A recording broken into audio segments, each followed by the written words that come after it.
Setiawan, pandangan untuk Wifi gimana ya, Reds? Isu yang akan dilakukan juga kepemilikan saham PSP yang berkurang terus sejak IPO. Wifi ya, sebenarnya yang ngobrol gini ya, emang rights isunya mereka kan emang mereka tuh lagi di posisi yang high capex period ya, karena kan sebenarnya kemarin mereka dapat license kontrak kerjasama sama KAI. Jadi dulu tuh si KAI itu eh, lahan-lahan mereka itu dikelola sama Excel. Waktu itu tuh kontraknya kalau nggak salah habis 2017 kemarin. Nah, habis itu retender ulang nih, retender ulang, Wifi masuk. Jadi Wifi ini dulu sebenarnya sama KAI itu udah kerjasama bikin platformnya mereka tuh yang search, platform-platformnya KAI, backbone-nya tuh mereka yang kerjain. Cuman instead cuman kerjain platform doang, mereka pengen pengen explore lebih ya teman-teman yang pengen explore lebih. Akhirnya mereka ikut tender. Nah, akhirnya mereka menang tuh. Jadi intinya sih sebenarnya karena mereka juga skemanya juga lebih menarik ya dibandingkan kalau dulu sama si Excel. Kalau nggak salah mereka tuh modelnya adalah bayar sewa lahannya aja sebenarnya. Nah, kalau yang sekarang intinya mereka ada kayak royalty cost. Royalty cost-nya tuh kalau nggak salah tuh threshold bawahnya tuh 24 miliar. Sama kalau misalnya di atas 24 minimal ya, minimal tuh adalah 24. Jadi bisnis kita bagus apa nggak bagus kita harus bayar 24 itu tadi. Nah, cuman kalau saya lupa deh porsinya berapa, itu mereka bisa makan upside-nya. Jadi bisa kayak lebih dari 24, 25, 26 gitu ya, tergantung revenue-nya seperti apa. Nah, cuman emang high capex period-nya adalah kan mereka banyak kerja sama ya. Sama Indosat mereka banyak kerja sama bikin infrastruktur kayak intinya sebenarnya kayak apa ya sewa biaya rentalnya itu tadi ya ke tanahnya ya. Jadi instead kayak contohnya Telkom gitu ya.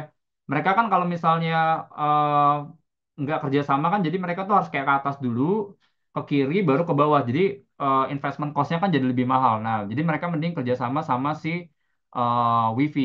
Nah, cuman yang menarik sebenarnya bisnis model yang menurut kita adalah kayak mereka lagi bangun internet yang harganya tuh sekitar 100.000 per bulan.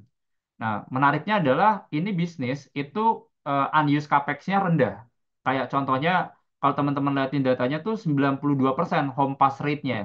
Telkom itu home pass rate-nya cuma sekitar kalau nggak salah 25-30%. First Media cuma sekitar 20%. Artinya adalah kayak kita bangun jaringan gitu ya. Yang ibaratnya kayak subscribe tuh cuma 20%-nya aja sebenarnya. Jadi kan banyak kayak capex-capex yang nggak kepake. Jadi mau nggak mau mereka tuh jadi biayanya tuh mahal. Nah, jadi itu sih sebenarnya.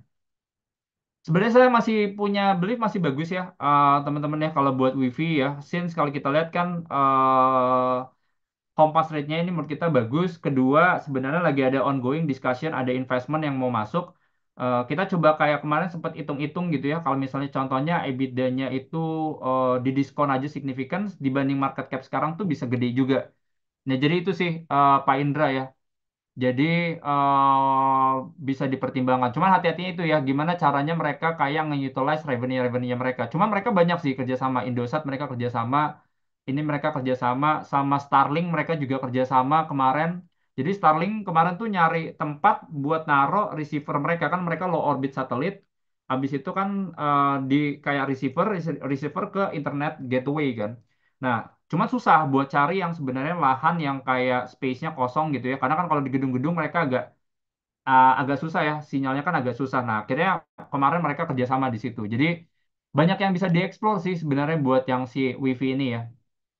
Intinya mereka harus kayak genjot terus nih revenue sampai kontrak sama KAI-nya habis ya. Saya lupa deh sama KAI ini habisnya kapan ya? Kalau nggak salah 2037 ya kalau nggak salah apa 2027. Kayaknya sih 10 tahun 2037 sih ya Pak Indra. Jadi itu sih.